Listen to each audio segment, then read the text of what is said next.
What's going on, people? A little late to the party today. 11 o'clock. Market actually smells like it wants to stay red today. Ooh, my God. You know what it was? I think there was some Molotov cocktails being hurled. There was some sort of political strife. Political strife on a Friday generally equates for people not wanting to remain long, especially over a long weekend. But what's going to happen as the trade has been since 9/11? I'm going to bring 9/11 back into the conversation. Ever since 9/11, if nothing bad happens over the weekend as far as terrorism or political unrest, the market gaps up. Plus, you have an 87.7% chance that Mondays or the first day of the week is usually an up week in this tremendous, massive 932-day-old bull market that we're in. Somebody want to know if I don't how I could just stare at the screen and not blink? Drugs.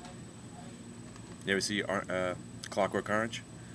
I did that for fun one time. I wanted to see how I could just keep my eyeballs open and just not blink for an extended period of time, see what kind of hallucinations they would start coming. Fantastic stuff. Try it at home. I'm telling you. Strap yourself into a chair, get some like those bands, zip tie to it, just watch a movie that you like. Drugs. I could go for like 2-3 minutes without blinking. Oh, I think I just blinked. Want to have a staring contest with me? Anyway, we are not liking this Tesla anymore. And see, yesterday I was talking about how you could have the greatest plan, and you're ready to implement that plan, but then something happens where you don't implement that plan. So yesterday I was convinced, okay, Tesla's going to be a winner, and I took that $25 stop out, and I just decided not to watch it. I wasn't watching. I don't do anything on Thursdays, generally home with my kids. It was my girl's birthday yesterday, so we were just frolicking around the house, having a good time. Next thing you know, Tesla breaks 25, and now it's back to being a piece of garbage stock that it is. And it's gone from a positive swing trade to an investment that I don't want to have right now.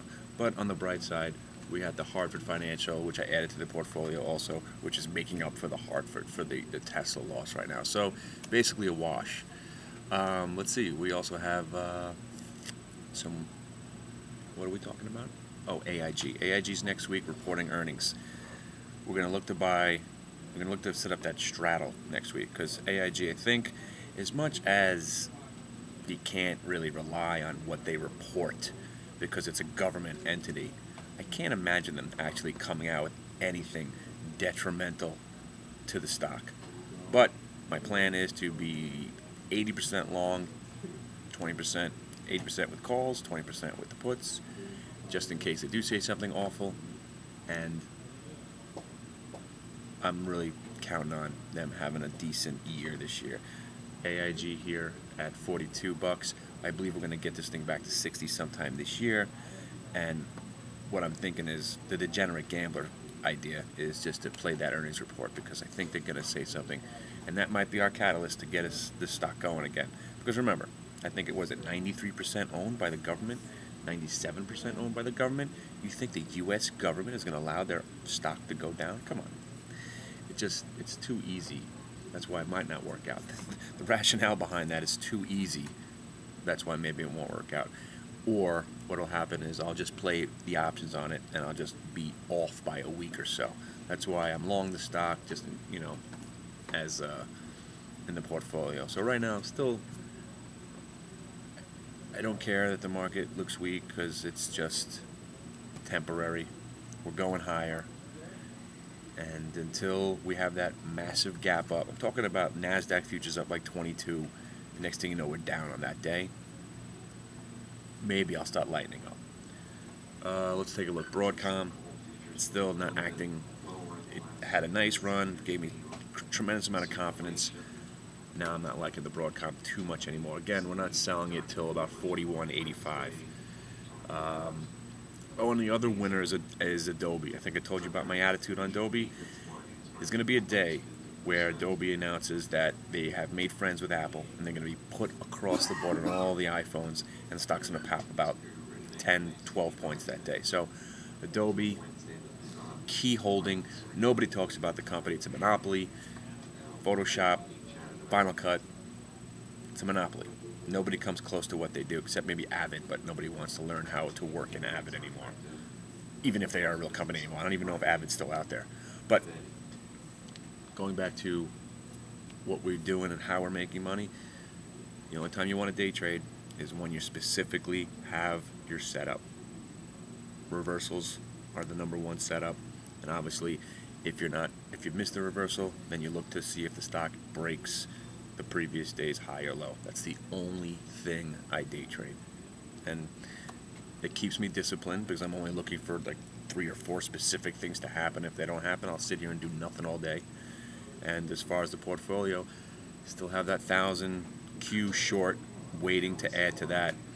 I know it's very contradictory to a guy who thinks we're going to Dow 20,000, but we still must remain sane. There needs to be a pullback. As much as we're going to go up 80%, 85% of the time, there will be that 50%. There will be those scary days. There has to be. Or maybe I'm just talking nonsense. But I'm trying to go over what we're looking at.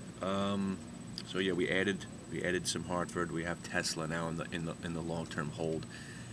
Listen, if Tesla breaks that 2250 range, which it ticked down to when they released their earnings, I'm probably going to have to dump that too, because there's no way I'm going to hang on to Tesla for an extended period of time, considering I think it's a worthless company.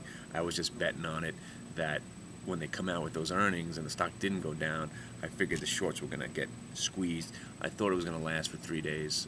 Didn't last. So obviously the most important thing in this industry is realizing when you're wrong.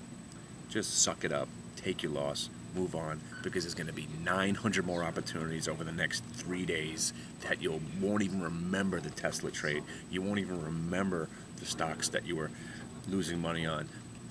And that's the attitude you need to have. Bing, bang, boom. Is there anything else to report? No. Right now, 11:13. Until proven incorrect, I don't mind looking for shorts still. And that's what I'm doing. I'm just scanning the market for stocks that are getting weaker. But normally between 11:30, 12:30, you shouldn't be doing anything. So I'm assuming that's what's going to happen. So probably 11:30, 12:30, we're going to be making some monumental move. But it is options expiration. Generally, this is a choppy day. A lot of stocks get pinned. If you don't know what that means, pinned means if the stock is, let's say, trading at 24.80, they'll somehow get that stock to close at 25. Or if the stock is, basically, they try to bring stocks close to the strike prices, so then everybody loses. Max pain. You understand? They don't want anybody making money on options expiration.